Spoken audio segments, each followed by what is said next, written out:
Good morning po mga kapuso. Nako, ilang linggo na lamang po at pasukan na at marami ho sa atin namimili na ng mga gagamitin ng kanilang mga anak sa eskwela, lalo na yung mga bag. At isa sa mga kadalasang pinupunta ng ating mga kababayan para makabili ng mga murang bilihin ay dito po sa Divisoria.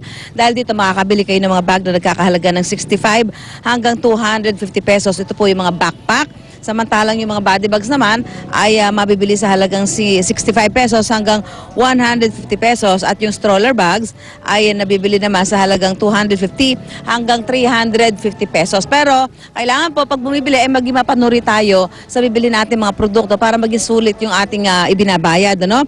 Sa pagpili po ng mga abot-kayang bags, ayan, siguraduhin pong maayos ang tahi at hindi sira ang mga zippers. Huwag po kayong magmadali. Kailangan inspeksyonin nyo mabuti para makita ninyo kung ano yung mga depekto ng inyong mga binibiling gamit. Dahil sabi nga, kapag binebenta ng mura, ay magduda ho kayo. Dahil bakit nga masyadong mura? So kailangan ho ay suriin natin mabuti. At pumili din ho ng tamang laki ng bag na ibibilhin para sa inyong mga anak. Dahil minsan kaya ho yung mga bata ay nagkakaroon din ng mga nahihirapan sila sa pagdadala ng kanilang mga bag dahil hindi angkop sa kanilang laki yung nabibili natin bag. Pumili din ho ng bag na may mga maraming compartments para maraming mailalagay yung ating mga anak. Yung mga gamit nila ay mailalagay nila lahat doon sa kanilang bibilhin at gagamitin mga bag. Ayan, ha?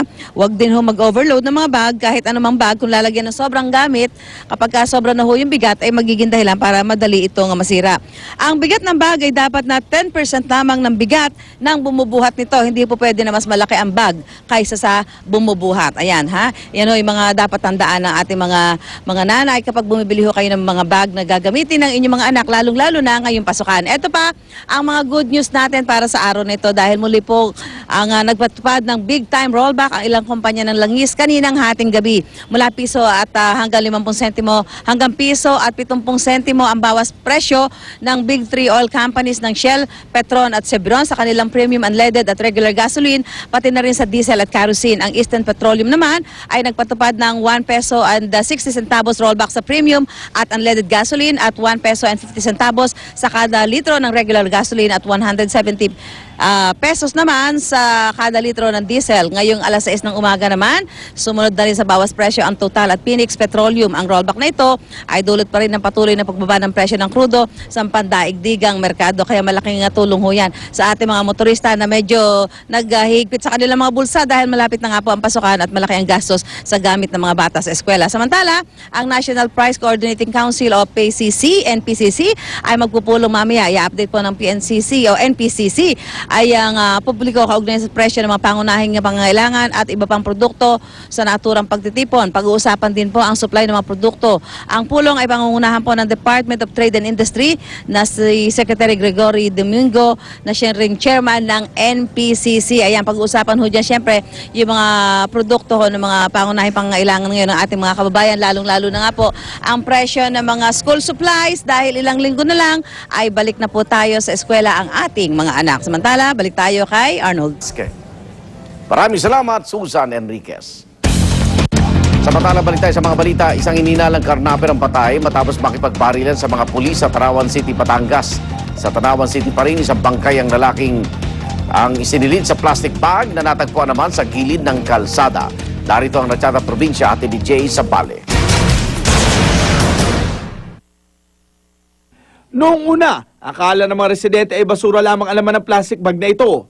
Pero laking gulat nilang isa pala itong malamig na bangkay na itinapon sa tabing kalsada sa Tanawan City, Batangas. Tad-tad ng saksak sa dibdib ang biktima. Nakagapos pa ang mga paa at kamay nito. Ayon sa pulisya, posibleng itinapon lang sa lugar ang bangkay. Iniimbestigahan pa ang pagkakilanlan ng biktima.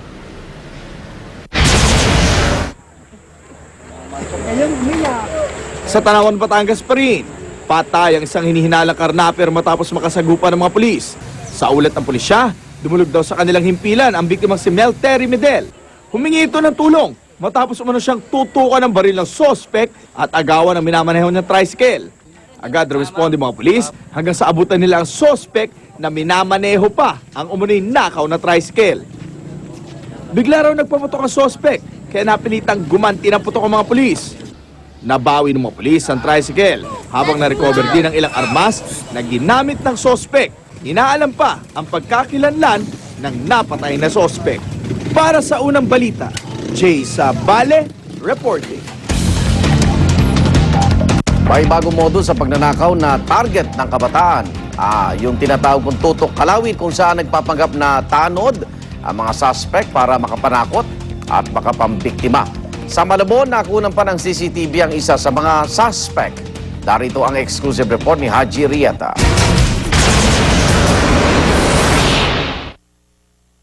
Nakuna ng CCTV ng isang kainan sa Malabon ng lalaki ito na may hawak na cellphone at camera. Mabilis nang ibinulsa at hindi nagtagal, pasimpleng lumabas. Isa raw siya sa 3 suspect na tumakay sa cellphone at hiniram na camera ng 15 taong gulang na tatawagin natin Kevin sa Barangay Concepcion ng Huwebes. Dito sa bahaging ito ng eskinita, nilapitan umano ng 2 lalaking nagpanggap na opisyal ng barangay ang biktima. At dahil nga sa takot ng biktima, agad naman itong sumunod sa 2 suspect.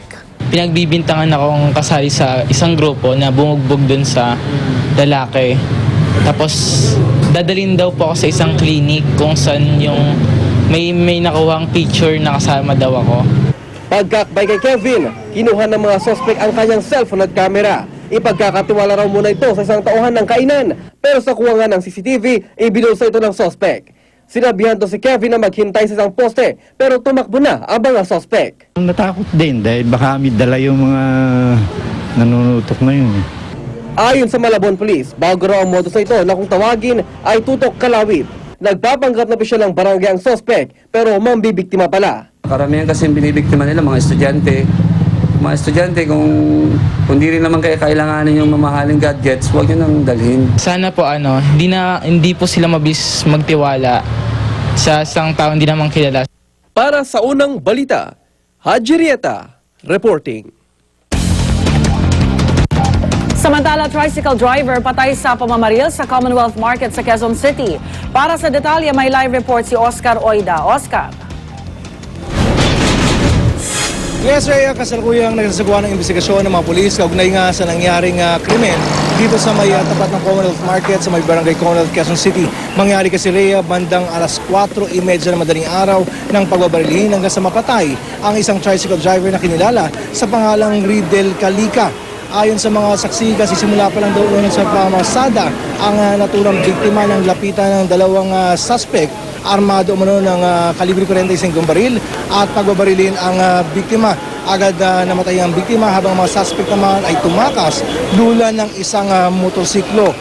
Ayon sa mga kamag-anak ng biktima, partikular itong kanyang kinakasama, wala raw silang maisip na dahilan para gawin ito sa kanilang mahal sa buhay na si Riddle, maliban na lamang doon sa insidente nangyari